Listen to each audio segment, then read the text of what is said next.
In the last video, we learned that expected value is an extremely important concept. It's the mean of your probability distribution, and that means that it's the way to determine where the average is in the long run, what you expect in terms of profit in the long run. And that obviously comes in handy for business, for insurance policies, for gambling. Also remember that in gambling, if the expected value of the profit is 0, that's called a fair game. All right, so we saw this business venture one here. Let's look at a gambling one.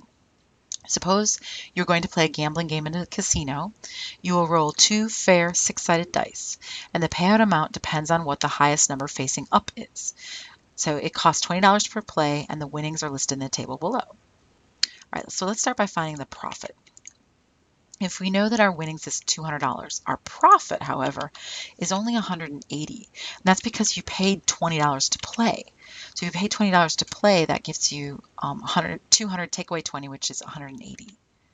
If you win 30, that would be $10 in profit because you won 30, but you paid 20. So that gives you 10 as the difference. 0 profit if you win back the 20.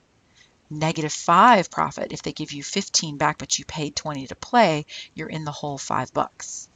-15 if they give you $5 back, and -20 if you get nothing back, right? You paid 20 to play. All right, now let's look at what this means for pictures. All right, so the highest number facing up. So the highest number facing up for being 1 is right here on this right-hand corner. I'll make it purple. So 1 and 1, the highest number is 1. So the chances of this is 1 out of 36 because there's 36 possible outcomes. We did this, by the way, this little sample set that I'm looking at right here comes from the notes from section 5.2. So in 5.2, we looked at 6 dice, 2 6-sided dice, excuse me. And so then I'm breaking up that sample space in a different way. The highest number facing up is 2 happens here at 1 and 2, 2 and 1, or 2 and 2. That makes 3 out of 36 for that probability. All right, now what about 3? That's 1 and 3, 3 and 1, 2 and 3, 3 and 2, and 3 and 3, and that makes 5. Similarly, for 4 being the highest one, there's 7 of them right there. 8 or 9, excuse me, and then 11 for the big one. That's 6 because there's 5 here and 6 here, and that makes 11 total. So let me fill in these values into our notes. 1 second.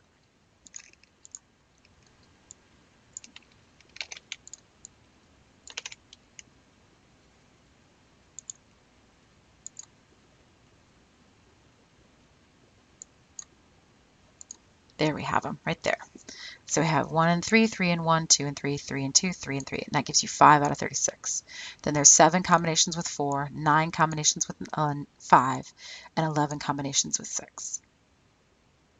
Now, what level of measurement is winnings? Winnings is the profit you're making, is the money you're getting from the casino. That's ratio, right? They're giving you back dollars, or they're giving you back nothing, right? That's the lowest they go. Profit, on the other hand, is interval. It's been a while since we've seen an interval variable, but it's a quantitative variable, but it can be negative, right? Profit can often be negative. That you're not doing well if your profit is negative, but it's possible. All right, so now we want to compute the expected values of the winnings and the profit playing that game. So we go to the calculator, stat, edit. I'm going to go up and clear these out. I'm going to type in my winnings. 230. Oh, I don't remember the other ones. 20, 15, and 5. 20, 15, 5, 0. I'm going to go over here and type in the probabilities. And actually, you can type them in as a fraction, and the calculator will convert them to the decimal for you. There we have it. So then I want the mean. So I'm going to find stat, calculate, one variable, L1 and L2, enter. And there you have it, 15 bucks, right there at the top. Now, what if it was profit instead of winnings? Well, your probabilities aren't any different, but these numbers here are different. This would be 180. This would be 10, 0. For the negative, you want to make sure you use the little negative symbol down here with the parentheses. So -5, -15, -20. Then I go stat, calculate, one variable, enter. And I get -5. See that right there? All right, so let me type those up 1 second. There they are. All right, so our expected winnings are $15. Our expected profit was -5. And you could have figured that out. Once you figure out the winnings and you know you're paying $20 to play, you actually know your profit then, because your expected value for your profit is $20 less than your winnings. That's because you paid $20 to play each time. So note that 15, when you take away 20, is -5. Is this a fair game? Absolutely not, right? Which you wouldn't expect a casino to give you a fair game anyway. If they had fair games, then they wouldn't make enough profit to live on. So it is not a fair game because the expected profit for this game is not 0. That's what makes a game fair, is if the expected value is 0, and you do not have that. What's your expected value, excuse me, your expected profit if you stay there and keep playing and playing, and you play 100 times? Well, then your expected profit would be, you expect to profit, so profit's -5 times 100, so that's -500 bucks. And that's why in the long run you're going to be in negatives, right? It's not that you won't win, because you'll win 200 bucks every once in a while. It's that if you keep playing over and over and over, you're going to end up in the hole with the negatives. And that's why casinos want to keep you there. They give you no clocks, they give you free alcohol, free shows, free dinner, etc. They have no windows. They're doing all of that to keep you there, because the longer they keep you there, the more you're going to lose in the long run. Unless you're cheating, in which case you belong in an Ocean's 11 movie. All right, so now that we saw it with gambling, let's look at it for an insurance. An insurance company sells a 1-year term life insurance policy to a 70-year-old man. This man pays a premium, so he's paying the company 400 bucks. If he dies within the year, the company will pay $10,000 to his beneficiary. According to the CDC, the probability that the 30-year-old man is still alive 1 year later is 0.9715. So let X be the profit made by the insurance company. Find the probability distribution of the profit. So that's a table that they're asking you.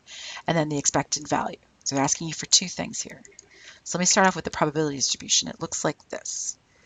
So the profit to the company. If he lives, then the company makes $400 to the good, right? And the chances of him living is 0.9715. So that was the information you were given here and here. Okay. Now from there, you got to figure out the other parts. If he dies, they pay $10,000 to the beneficiary right there. However, they paid $10,000, but he paid $400 for the policy. So they're not in the whole $10,000, they're in the whole $9,600. $400 take away $10,000, that's $9,600. Negative, because it's he dies, so the company's out of money, so it's negative.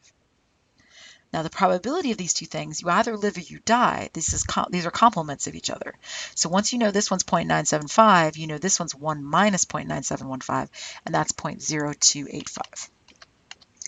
So then to find the profit, this is so simple with a table this small, you could actually just find it this way, 0.9715 minus 9,600 times 0.0285.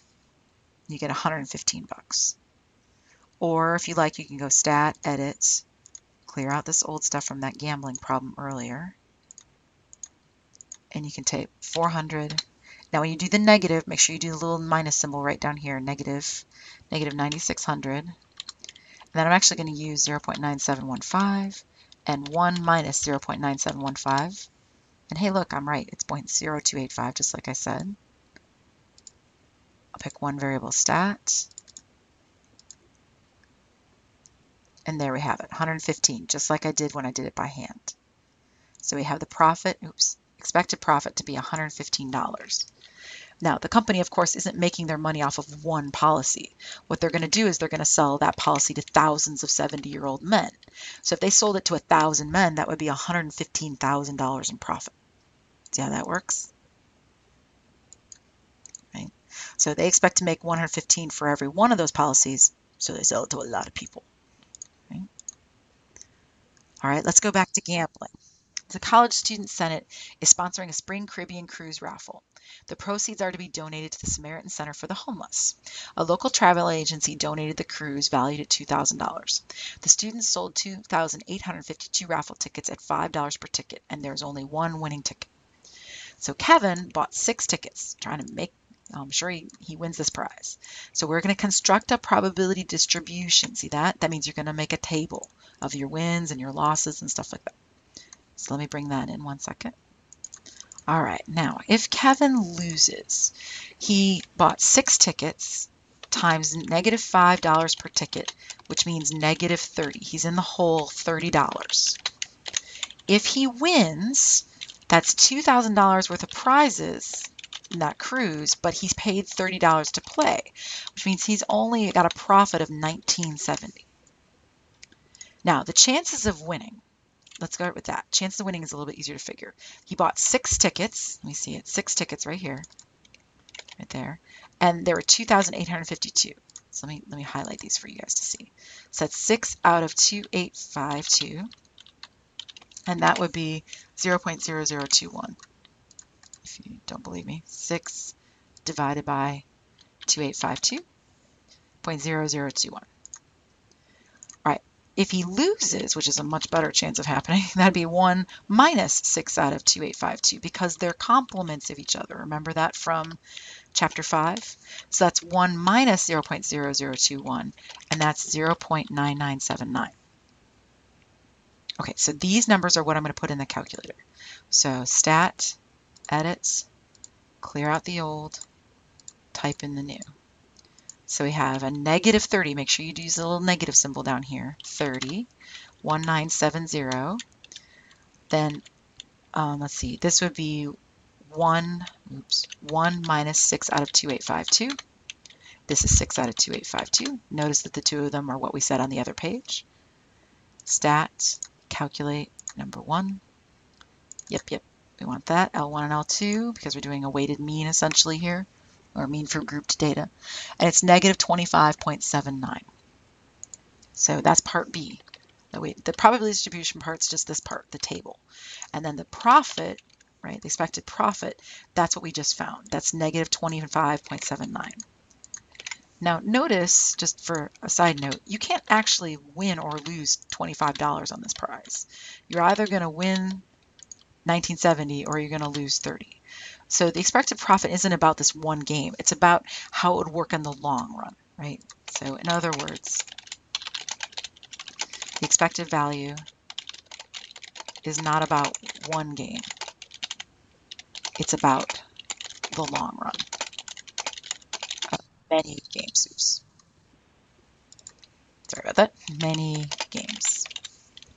And there we have it. Expected value, very important stuff. Definitely going to be on your exams and on your final. It's key. Very important concept from probability. We're done with section 6.1. I'll see you back here for 6.2, which is dealing with the binomial distribution. We will get back to our NBA players shooting their free throws. See you then.